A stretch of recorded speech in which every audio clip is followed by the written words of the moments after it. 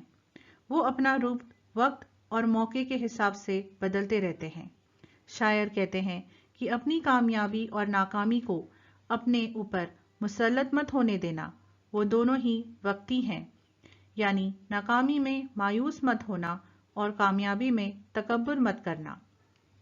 جیسے کرکٹ کے ٹورنامنٹ میں کئی بار دیکھا جاتا ہے، ایک ٹیم ٹورنامنٹ کے آغاز میں بہت اچھا کھیلتی ہے، لیکن آگے چل کر ہار کا سلسلہ شروع ہو جاتا ہے، اور دوسری طرف جو ٹیم شروعات میں ہار کا سامنا کر رہی تھی، وہ ٹیم دھیرے دھیرے آگے بڑھتی ہے، جیت حاصل کرتی ہے اور ٹرافی بھی لے جاتی ہے، کیونکہ کسی کسی پر جیت کا نشہ چڑھ جاتا ہے اور وہ پھر اپنا ہوش کھو بیٹھتے ہیں اور آگے کی تیاری نہیں کرتے، اور جب شکست ملتی ہے انہیں برداشت نہیں ہوتا اور بجائے سدھرنے کے وہ اور غلطیاں کرنے لگتے ہیں، جبکہ جو لوگ شروع میں ٹھوکر کھاتے ہیں اور جن میں جیتنے کا جذبہ ہوتا ہے، وہ ہار سے مایوس نہیں ہوتے بلکہ کڑی محنت کرنے میں لگ جاتے ہیں اور پھر جیت حاصل کر لیتے ہیں۔ If you can bear to hear the truth you've spoken، اگر تم برداشت کر سکتے ہو وہ بات جو تم کہہ چکے ہو، twisted by knaves to make a trap for fools، جھوٹوں نے کیسے لوگوں کو بیوقوف بنانے کے لیے اسے توڑ مروڑ کر پیش کیا ہے، یعنی تم یہ سننے کی طاقت رکھتے ہو جو تمہاری بات کو استعمال کر کے جھوٹوں نے کیسے غلط بیانی کر کے لوگوں کو بیوقوف بنایا ہے۔ ہم سب واقف ہیں آج کل کیسے ٹی وی پر، اخباروں میں، خاص کر سوشل میڈیا پر جھوٹی خبریں کس طرح پھیلائی جاتی ہیں۔ ایسے لوگوں کا مقصد صرف سماج میں دہشت پھیلانا اور شک و شبہ پیدا کرنا ہوتا ہے، جس کا پھر ایسے لوگ فائدہ اٹھا کر اپنے برے کارناموں کو انجام دیتے ہیں، اور بدقسمتی سے جب لوگوں کو ہوش آتا ہے کافی دیر ہو چکی ہوتی ہے۔ ہمیں اس لیے چوکنا رہنا پڑے گا کہ نہ جانے کب کون آپ کی بات کو توڑ مروڑ کر پیش کرے، تو پہلے سے ہی ایسے صورتحال کا سامنا کرنے کی تیاری رکھنا۔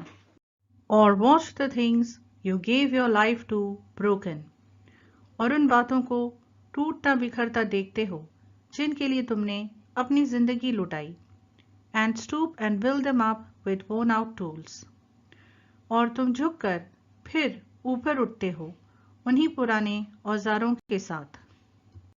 ہمارے بچپن سے ہی ہم کوئی نہ کوئی خواب دیکھتے ہیں جس کے لیے ہم جی جان سے محنت کرتے ہیں، جیسے اچھے کالج میں داخلہ، اچھی ڈگری یا کوئی پیشہ یا فن جسے آپ شدت سے پانا چاہتے ہیں، لیکن کئی بار کچھ ایسے حالاتوں کی وجہ سے جو ہمارے بس میں نہیں ہیں، ہم اس سپنے کو ساکار نہیں کر پاتے، اسے بکھرتا ہوا دیکھتے ہیں۔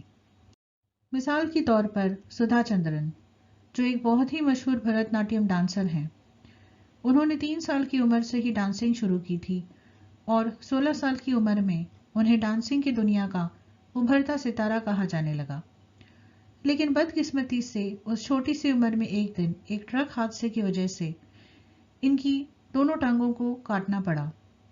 ان کے سارے سپنے ٹوٹ کر بکھرنے لگے، جو محنت انہوں نے بچپن سے کی تھی وہ ساری مٹی میں ملتی نظر آنے لگی۔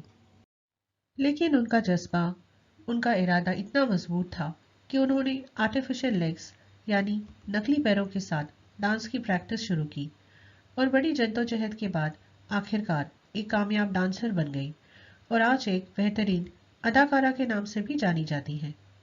یعنی انہوں نے اپنی بکھری ہوئی زندگی کو پھر سے سمیٹا اور اپنے جسم کو جو معذور ہو چکا تھا اسے پہلے کی طرح استعمال کرنے کے لائق بنایا۔ اسٹینزا 3۔ پلیز نوٹ کہ مہاراشٹر کی SSC بورڈ کے 10th کے بچوں کی کتاب میں یہ اسٹینزا نہیں ہے۔ اگر آپ چاہیں تو سیدھے اگلے اسٹینزا پر جا سکتے ہیں، لیکن یہ اسٹینزا بھی بہت خوبصورت ہے۔ میں ریکمینڈ کروں گی کہ آپ اس اسٹینزا کے معنی کو بھی ضرور دیکھیں۔